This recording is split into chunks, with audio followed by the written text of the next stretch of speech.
বিসমিল্লাহির রহমানির রহিম। আসসালামু আলাইকুম। হ্যালো গাইস, কিচেন হাউজে আপনাদের সবাইকে স্বাগতম। আশা করি আপনারা ভালো আছেন। আল্লাহর রহমতে আমিও ভালো আছি। আমি শেয়ার করব আপনাদের সাথে কাসকি মাছের রেসিপি। কাসকি মাছে অনেক ময়লা থাকে, ময়লাগুলোকে আমি ভালো করে পরিষ্কার করে নিয়েছি। এখন এর মধ্যে মশলা দিয়ে দেব। হাফ চামচ তো কম হলুদের গুঁড়া, হাফ চামচ হলুদ মরিচের গুঁড়া, হাফ চামচ কম জিরার গুঁড়া, সাথে দিয়ে দিলাম ধনিয়ার গুঁড়া হাফ চামচের তো কম, বাটা দিয়ে দিলাম হাফ চামচের তো কম।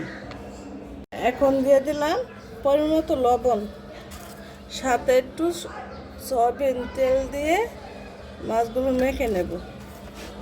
এখন মাছগুলোকে আমি মেখে নেব। তোরা দেখেন মাছ মাখানো হয়ে গেছে, এখন রান্না করে নেব। এখানে একটা কড়াই বসিয়ে নিয়েছি। এখন পরিমাণ মতো সয়াবিন তেল দিয়ে দিব।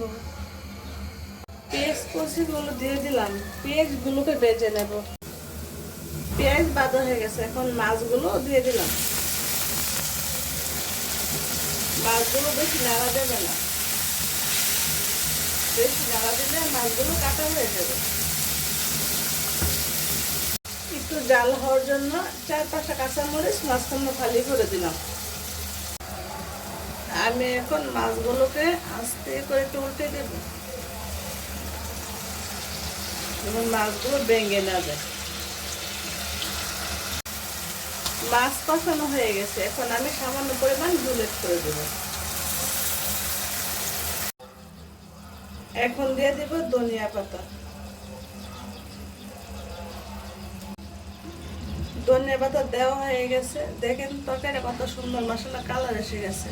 যদি আপনাদের কাছে রেসিপিটা ভালো লেগে থাকে, লাইক কমেন্ট শেয়ার আর সাবস্ক্রাইব চাইলে না একটা টমেটো অ্যাড করতে পারেন, যেহেতু আমার হাতের কাছে ছিল না আমি দেই নাই। দেখেন বন্ধুরা, আমি তরকারিটা চুলা থেকে নামিয়ে নিয়েছি।